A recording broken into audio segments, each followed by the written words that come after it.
اللہ اللہ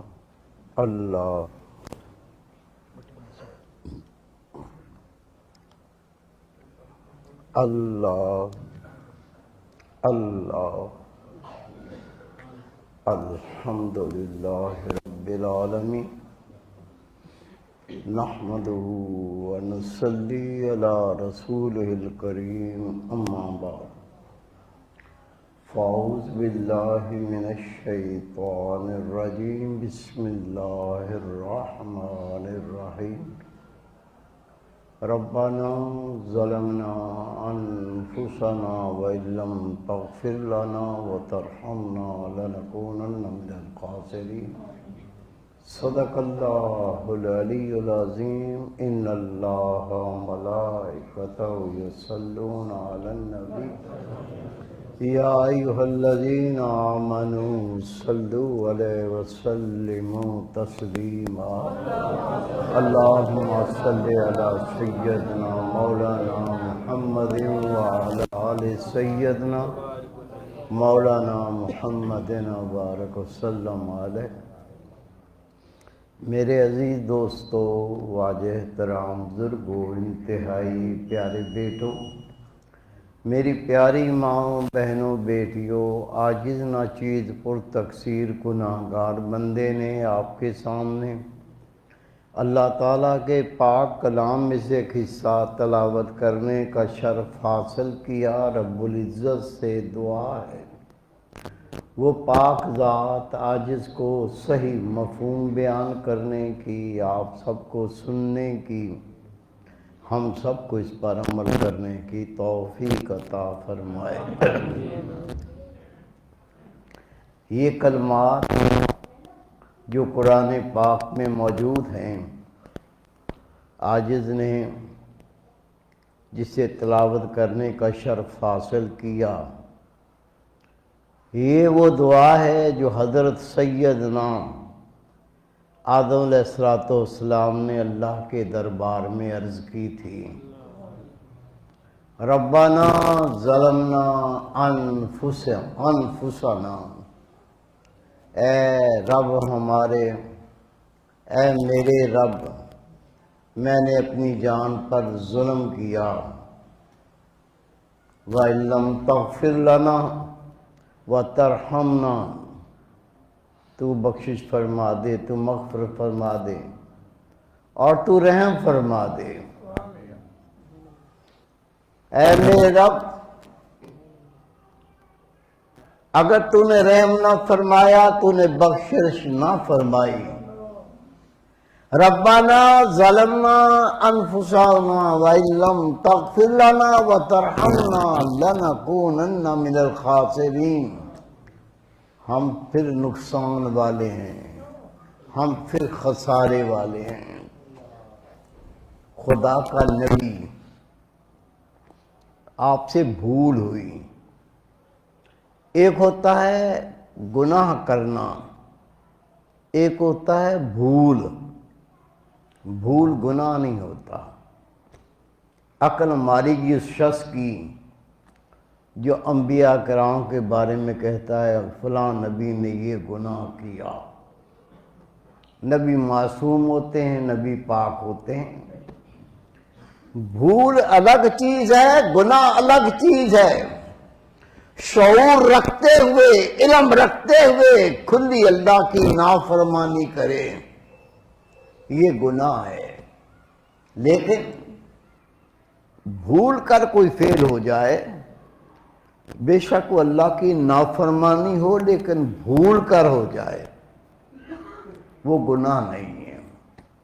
اور پھر یہ تو ایسی بھول ہے کہ اللہ کا نبی خدا سے عرض کرتا ہے، یا اللہ یہ میں بھولا یا تو نے بھلایا؟ رب کہتا ہے، میرے پیارے آدم، میں نے تجھے بھلایا۔ اللہ بھلائے، اس کے اندر کوئی حکمت ہے، اللہ کا راز ہے۔ اور اللہ تعالیٰ اپنے نبی کو یہ تعلیم دے رہا ہے کہ میرے سامنے ہاتھ پھیلا، میرے سامنے دعا کر، یا اللہ میں نے اپنی جان پر ظلم کیا، تو میری مغفرت فرما، مجھ پر رحم فرما۔ اگر تو نے میری بخشش نہ فرمائی، اگر تو نے رحم نہ فرمایا تو پھر میں خسارہ پانے والا، نقصان پانے والا ہوں گا۔ ہر اللہ کا بندہ، ہر ابن آدم، میرے پیارے بھائی، میرے بیٹے، جب اللہ سے ان الفاظ میں ندامت کا اظہار کرتا ہے، قربان جاؤں سکھایا اللہ نے، میرے بندے، اے ابن آدم، جب تجھ سے کوئی کمی کوتاہی ہو جائے، اگر تجھ سے کوئی خطا ہو جائے تو میرے پاس آ کر ان الفاظ میں ندامت کا اظہار کر، میں تیرے گناہوں کو، خطاؤں کو، بھول کو سب کو معاف فرما دوں گا۔ یہ دعا کتنی بڑی نعمت ہے۔ کہتے ہیں میں دعا کر کر کے تھک گیا، حد نہیں ہو گئی، بندہ ہو کے اللہ سے مانگتے مانگتے بیزاری کا اظہار کرے کہ میں تھک گیا اللہ سے مانگتے ہوئے، یہ تو بہت بڑی بے ادبی ہے۔ میرے پیارے بھائی، میرے بیٹے، میری پیاری بہن، میری بیٹی، شکایت کی جاتی ہے کہ میں تو دعا کر کر کے تھک گیا، میری کوئی دعا قبول ہی نہیں ہوتی، اور رسول پاک فرماتے کوئی دعا رد ہی نہیں ہوتی۔ اللہ کے محبوب نے فرمایا بندے کی کوئی دعا رد نہیں ہوتی، اور بندہ ایک ہی تکرار کرتا ہے میری دعا قبول نہیں ہوتی۔ اس بات کو میرے بیٹے، میرے بھائی، میرے بزرگ، میری بہن، میری پیاری بیٹی سمجھنے کی کوشش کریں۔ حضرت سیدنا عمر فاروق رضی اللہ تعالیٰ عنہ روایت فرماتے ہیں کہ رسول کریم صلی اللہ علیہ وسلم نے ارشاد فرمایا، اللہ تعالیٰ نے دعا سے زیادہ بزرگ چیز کوئی نازل نہیں فرمائی۔ بہت کچھ اللہ نے نازل کیا، ایک سے ایک اللہ کی نعمت اللہ کی طرف سے نازل ہوئی، لیکن رسول پاک نے فرمایا جتنی اللہ نے آسمان سے زمین پر چیزیں نازل فرمائی، دعا سے بڑی بزرگ چیز کوئی اور نازل نہیں فرمائی۔ وجہ اللہ کے محبوب صلی اللہ علیہ وسلم فرماتے ہیں اگر دعا نہ ہوتی تو آفات و بلیات مجسم ہو جاتی، کوئی بیماری نازل ہوئی، کوئی مصیبت نازل ہوئی، کوئی بلیات نازل ہوئی، جب مومن کے اوپر کوئی مصیبت، بلا، غم چیز، کوئی بھی نحوست والی چیز یا نقصان والی چیز نازل ہوتی ہے، اللہ کا مومن بندہ یا بندی دعا کرتے ہیں، اس دعا کے صدقے وہ آفات و بلیات ٹل جاتی ہیں۔ تو اللہ کے محبوب نے اسی بات کی وضاحت فرمائی اگر دعا نہ ہوتی آفات و بلیات مجسم ہو جاتی، یہ تجھ پر مسلط ہوتی، یہ ہٹائی نہ جاتی، لیکن مومن کی دعا کی وجہ سے آفات و بلیات کو اللہ ٹال دیتا ہے۔ دعا حدیث پاک ہے، میرے محبوب پاک نے فرمایا ہر عبادت کا مغز دعا ہے۔ کسی چیز کا مغز، اس کے بغیر وہ چیز وقت نہیں، اس کی کوئی اہمیت نہیں، بلکہ وہ چیز ہے ہی نہیں۔ اور رسول پاک کے فرمان کے مطابق دعا عبادت کا مغز ہے۔ جو قرآن پاک کی تلاوت کرتے ہیں، نماز پڑھتے ہیں، اللہ کا ذکر کرتے ہیں، دعا نہیں کرتے، ایسے کم عقل بیوقوف جب اللہ کی رحمتیں سمیٹنے کا وقت آئے.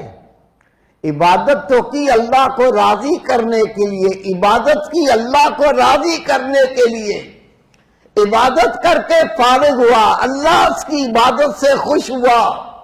اب یہ وہ گھڑیاں تھی اللہ سے کچھ مانگتا، اور جو نہیں مانگتا وہ اپنے آپ کو محتاج نہیں سمجھتا.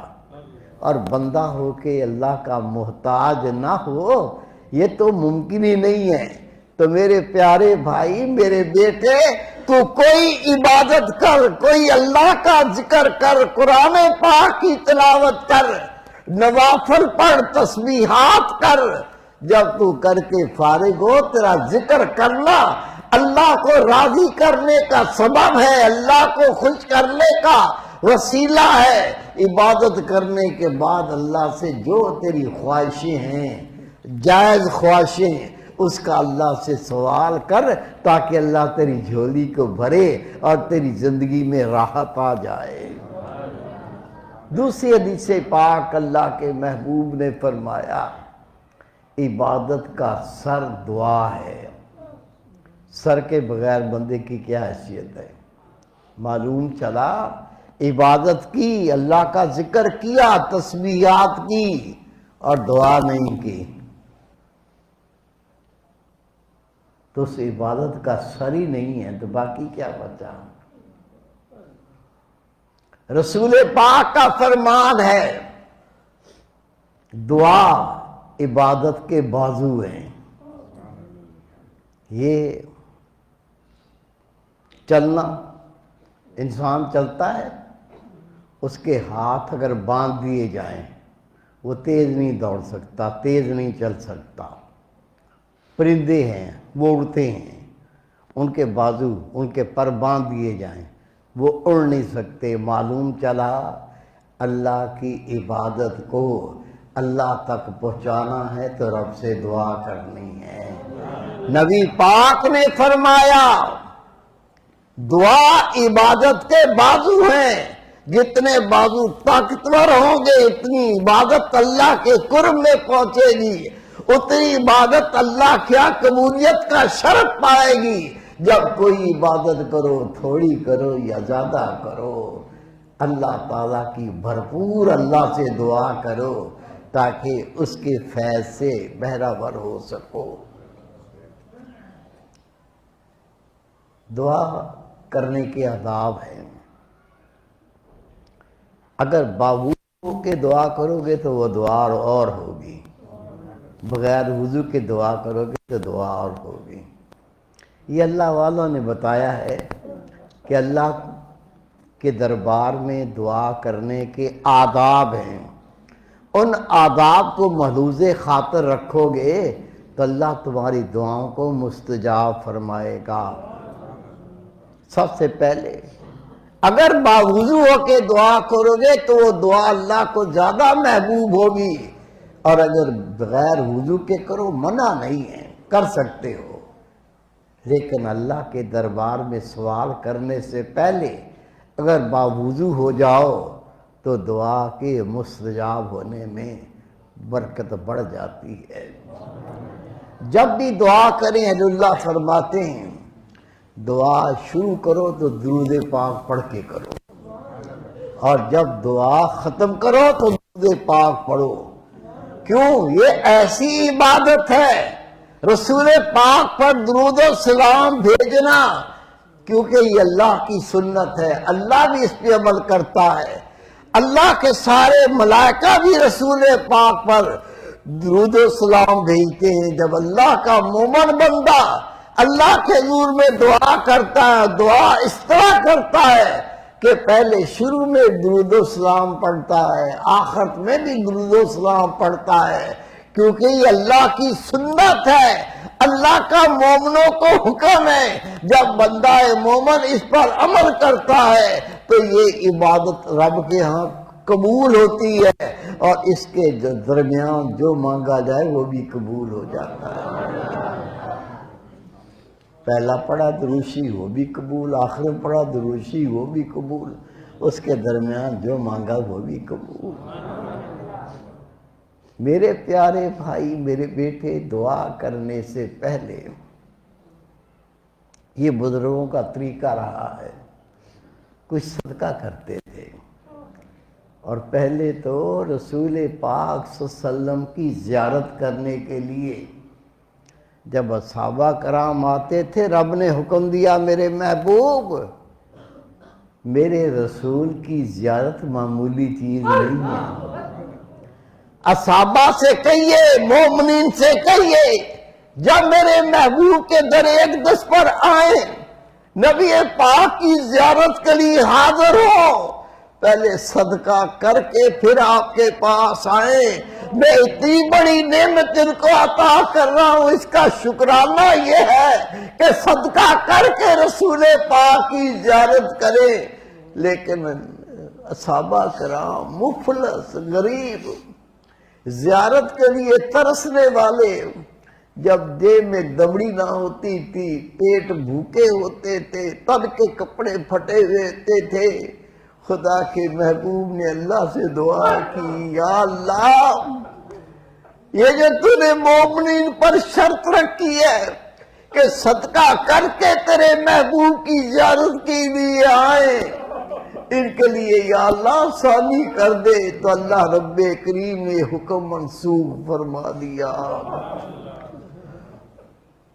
صدقہ آفات و بلیا کو ٹالتا ہے، گناہوں کی بخشش کا وسیلہ بنتا ہے۔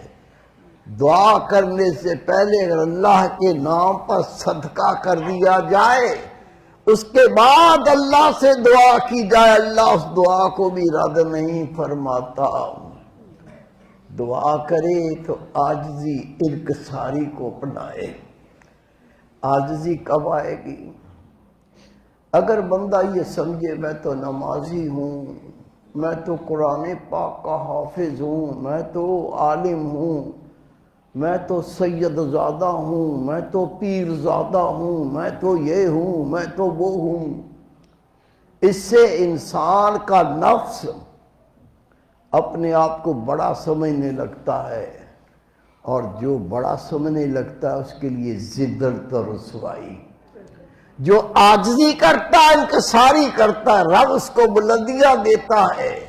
اگر کوئی چاہتا ہوں میں اللہ کے حضور میں اس طرح حاضر ہوں کہ میرے باطن میں بھی عاجزی ہو، میرے ظاہر میں بھی عاجزی ہو، میرے باطن میں بھی انکساری ہو، میرے ظاہر میں بھی انکساری ہو، تو کیا کرے؟ اپنے گناہوں کو یاد کرے۔ جب گناہوں کو یاد کرتا ہے پھر اپنی حیثیت اور اوقات پتہ لگنے لگتی ہے کہ میں تو اتنا گندا انسان ہوں، اتنا ذلیل انسان ہوں، یہ تو رب کی مہربانیاں ہیں، میرے پردے ڈالے رب نے، میرے گناہ چھپائے میرے رب نے، اگر میرے گناہ ظاہر ہو جائیں میں تو کہیں منہ دکھانے کے لائق نہیں۔ پہل اللہ فرماتے جب تو اللہ سے دعا کرنے کا ارادہ کر، پہلے اپنے گناہوں کو یاد کر، اپنی خطاؤں کو یاد کر۔ جب گناہوں کو یاد کرے گا تو اپنے آپ کو ذلیل سمجھنے لگے گا، جو اللہ کے پاس ذلیل ہو کے حاضر ہوتا ہے، جو تواضع کر کے حاضر ہوتا ہے، جو عاجز بن کے حاضر ہوتا ہے، اللہ رب کریم ان کی دعاؤں کو مستجاب فرماتا ہے، اللہ ان کی دعاؤں کو قبول فرما لیتا ہے۔ جب دعا کرے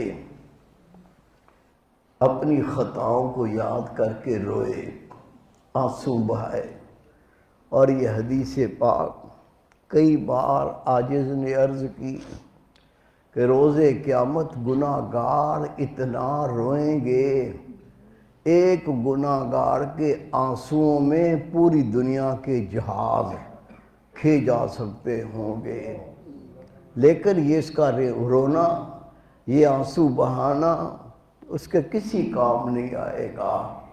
لیکن اگر یہ اللہ کا مومن بندہ دنیا میں اپنی خطاؤں کو یاد کر کے اتنا روئے کہ اس کا آنسو اس کے جسم کی کھال کو تر کر دے، اللہ رب کریم اس کے سارے گناہوں کو معاف فرما دیتا ہے اور اس کے جسم پر جہنم کی آگ کو حرام کر دیتا ہے۔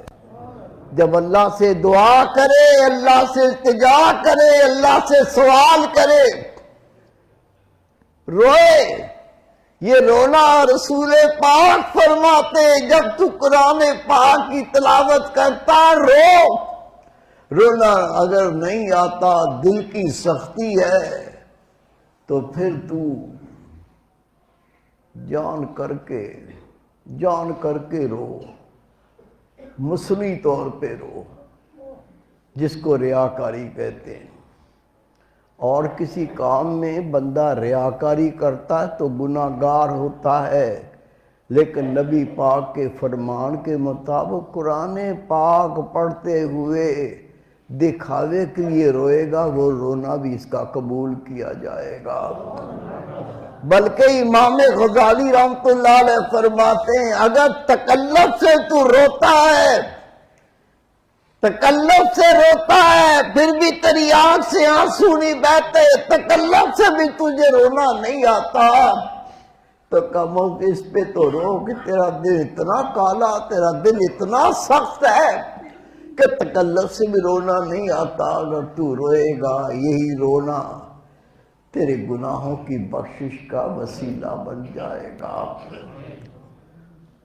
جب دعا کر کے فارغ ہو تو بزرگ فرماتے ہیں وہ ہاتھ جو تو نے خالی اللہ کے سامنے اٹھائے تھے، اس کو اپنے چہرے پر پھیر، چہرے پر پھیرنے پر اللہ کی رحمت جوش میں اللہ تیرے گناہوں کو معاف کرے گا، تیری دعا کو مستجاب فرمائے گا۔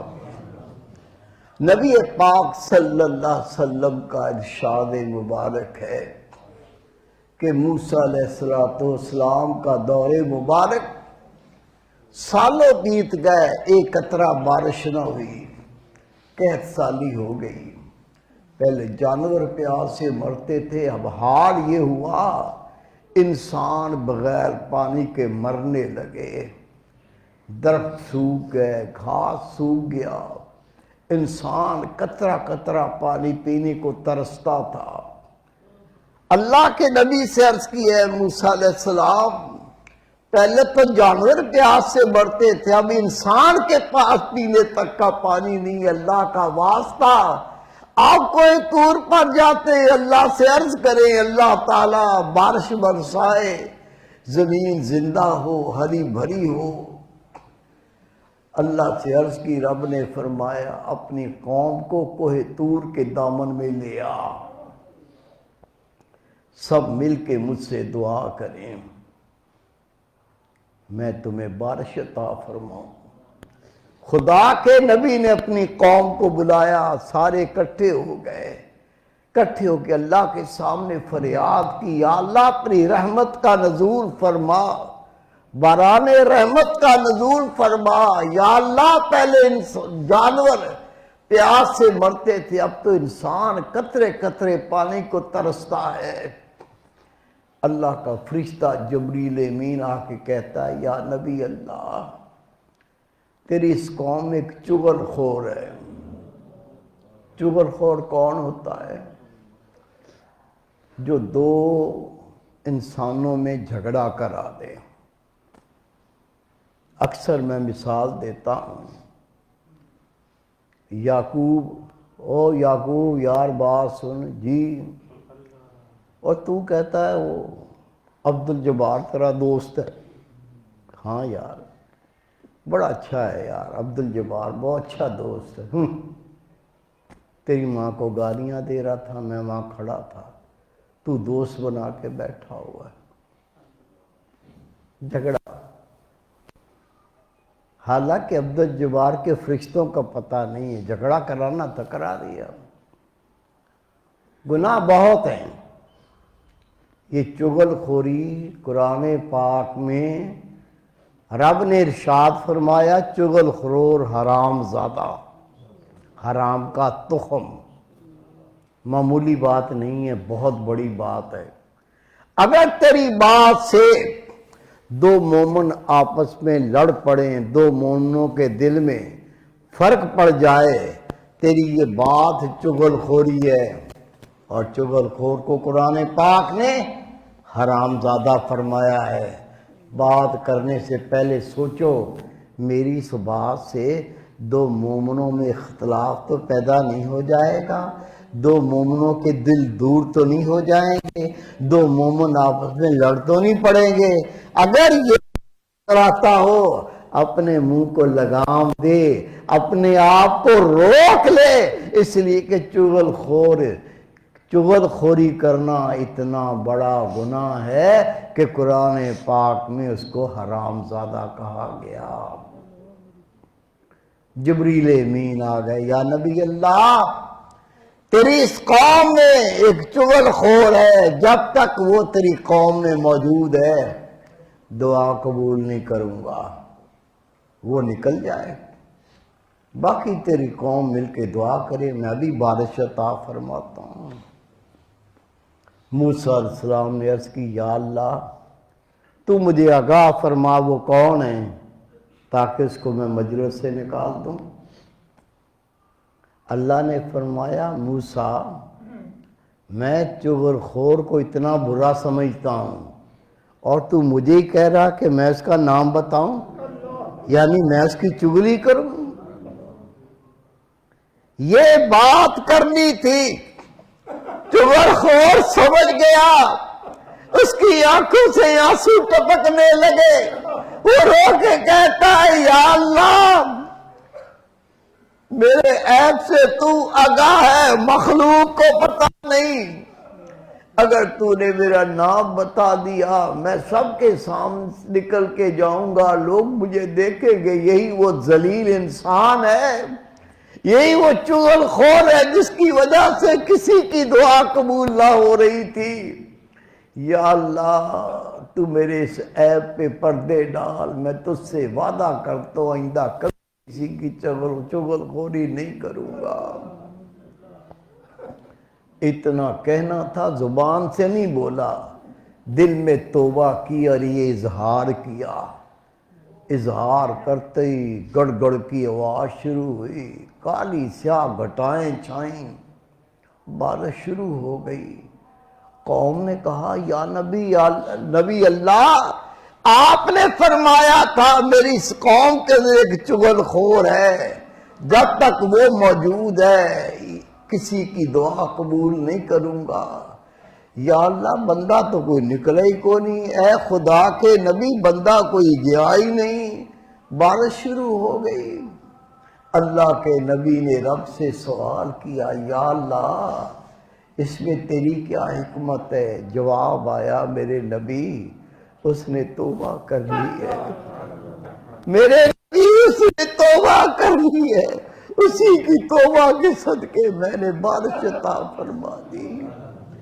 میرے پیارے بھائی، میرے بیٹے، دعا کرنے سے پہلے اپنے توبہ کر، اللہ تعالیٰ کے سامنے ندامت کا اظہار کر، یا اللہ میں کس طرح تجھ سے سوال کرتا ہوں، میں تو گناہگار ہوں، میں تو تجھے ناراض کر کے بیٹھا ہوں، آج میں اپنے گناہ سے توبہ کرتا ہوں۔ دعا کرنے سے پہلے اپنے گناہ سے توبہ کر، پھر دعا کر، اللہ رب کریم تیری دعا کو مستجاب فرمائے گا۔ دوسری حدیث پاک اللہ کے محبوب فرماتے ہیں، ایک قوم پر قحط سالی طاری ہوئی، اللہ سے دعا کی، رب نے کہا کٹھے مل کے دعا کرو، اجتماعی دعا کو میں قبول فرماتا ہوں۔ قوم کٹھی ہوئی، دعا کی تو دعا قبول نہ ہوئی۔ یا اللہ تیرے بندے سائل بن کے آئے ہیں، تیرے بندے سوالی بن کے آئے ہیں، تیرے دربار میں قحط سالی سے نجات کا سوال کرتے ہیں۔ جواب آیا، میرے نبی ان میں ایک بندہ ایسا ہے جو حرام کھاتا ہے، حرام پہنتا ہے، حرام پیتا ہے، اور جو میں نے احکامات نازل کیے ہیں ان پر عمل نہیں کرتا، جو میرے نبی کی شریعت پاک ہے اس پر عمل نہیں کرتا، جب تک ان کا کھانا پینا پہننا حلال نہیں ہوگا اور نبی کی شریعت پاک پر عمل نہیں کرے گا، میں ان کی دعا قبول نہیں کروں گا۔ ہم کیا کرتے ہیں؟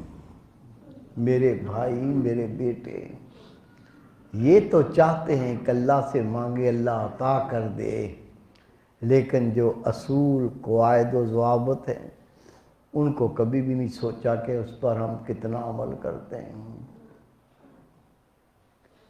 پھر نبی پاک صلی اللہ علیہ وسلم کا فرمان ہے مومن دعا کرے تو اس یقین کے ساتھ دعا کرے کہ اللہ میری دعا کو قبول فرماتا ہے، شک میں مبتلا نہ ہو۔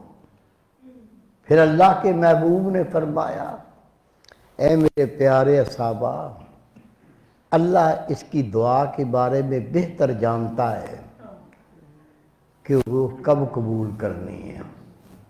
ہم تو اپنی عقل سے سوچتے ہیں اور اللہ کا جو علم ہے وہاں تک ہماری تو پہنچ ہی نہیں ہے۔ کچھ دعائیں ایسی ہوتی ہیں جب مومن اللہ سے سوال کرتا ہے اللہ اسی وقت اس کو عطا کر دیتا ہے، اور کچھ دعائیں ایسی ہوتی ہیں اللہ رب کریم اسے آخرت کے خزانہ میں جمع کر دیتا ہے، رد نہیں ہوتی، ناقبول ہے ہی نہیں، لیکن اللہ جانتا ہے جب یہ میرے پاس آئے گا یہ میرا بندہ، اس کے گناہ زیادہ ہوں گے نیکیاں کم ہوں گی، اگر گناہ زیادہ ہوں گے تو یہ میرے عذاب کا حقدار بن جائے گا۔ پھر اس وقت جب اللہ کے سامنے جائے گا وہ دعائیں جو اللہ نے اپنے پاس جمع کی ہوتی ہیں ان کے صدقے اللہ گناہ معاف کر کے اس کو بخش دے گا۔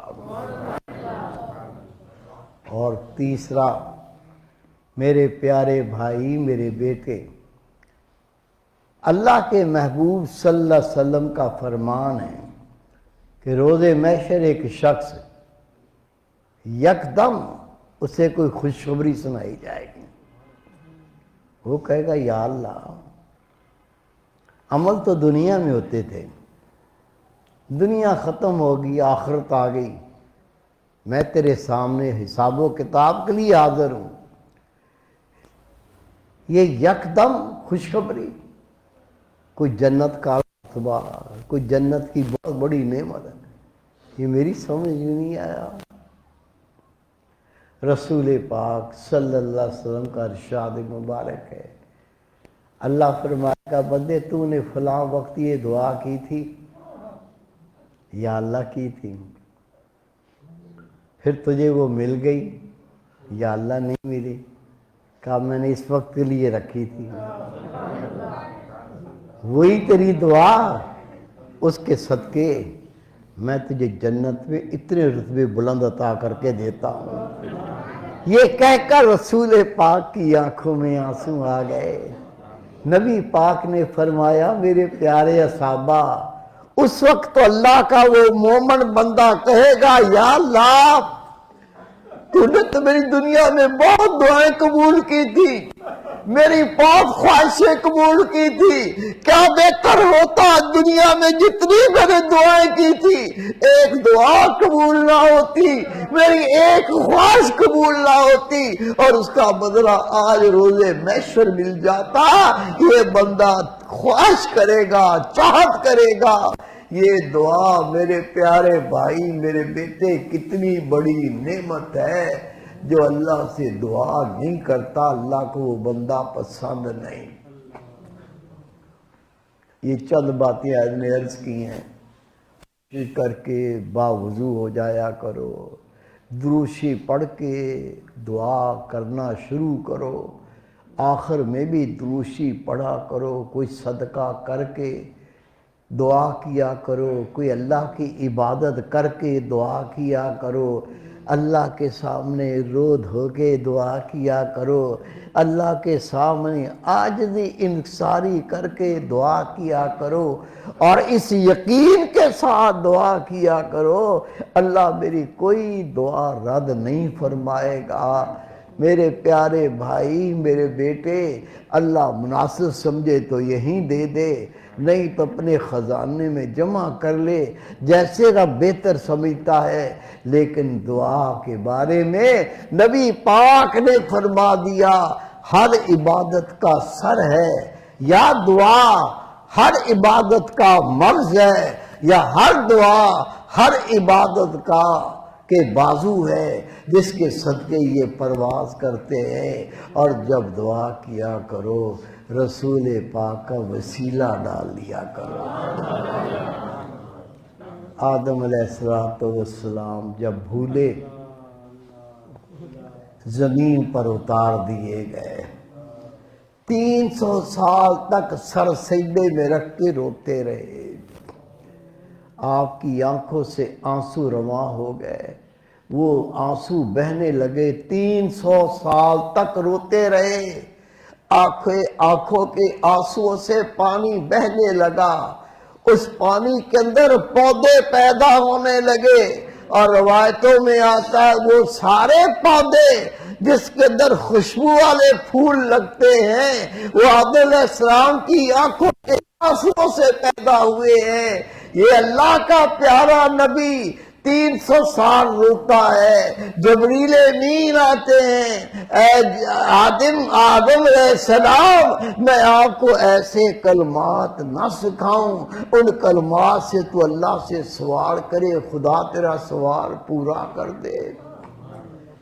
آپ نے کہا بتا، پڑھیے تفاسیر، جبریل امین علیہ السلام نے فرمایا تو نبی آخر زمان حضرت محمد مصطفیٰ صلی اللہ علیہ وسلم کے وسیلے سے اللہ سے دعا کر۔ جب آدم علیہ السلام نے رسول پاک کے وسیلے سے دعا کی تو رب نے فرمایا آدم تو نے یہ کہاں سے جانا؟ آپ نے عرض کی یا اللہ جب تو نے مجھے پیدا کیا اور مجھ میں روح پھونکی تو میں نے عرش پہ لکھا دیکھا لا الہ الا اللہ محمد رسول اللہ، بس میں نے جانا کہ تیرے نام کے درمیان جو نام ہے اس سے محبوب تجھے اور کوئی نہیں ہوگا۔ پھر میں نے نبی پاک کے وسیلے سے دعا کی، رب نے کہا میرے آدم اگر میں محمد کو پیدا نہ کرتا، میں زمین پیدا نہ کرتا، میں آسمان پیدا نہ کرتا، میں نباتات پیدا نہ کرتا، میں حیوانات پیدا نہ کرتا، میں زمین پیدا نہ کرتا، میں آسمان پیدا نہ کرتا، میں جنت نہ بناتا، میں دوزخ نہ بناتا، میں ملائکہ کو پیدا نہ کرتا، میں کسی نبی کو پیدا نہ کرتا۔ اے محمد، اے آدم اگر میں محمد کو پیدا نہ کرتا میں اپنی کبریائی کو ظاہر نہ کرتا۔ میرے پیارے بھائی، میرے بیٹے، جب آدم علیہ السلام نے نبی پاک کی شان کو سمجھ لیا، اللہ سے نبی پاک کے وسیلے سے دعا کی، رب کریم نے آپ کو قبول فرما لیا۔ دعا کریں تو کہیں یا اللہ تیرے پیارے محبوب نبی پاک صلی اللہ علیہ وسلم کے وسیلے سے میں تجھ سے یہ سوال کرتا ہوں، یہ ایسا وسیلہ ہے اللہ اس وسیلے کو رد نہیں فرماتا۔ رب کریم عمل کی توفیق عطا فرمائے۔ اگر کوئی میرا دوست بیٹا بھائی پہلی بار آیا ہو اور اس نے پہلے ذکر نہ پوچھا ہو وہ اٹھ کے میرے قریب آ جائے تاکہ اس کو بھی دل کا ذکر مل جائے۔ جو پہلی بار آیا ہو پہلے ذکر نہ پوچھا ہو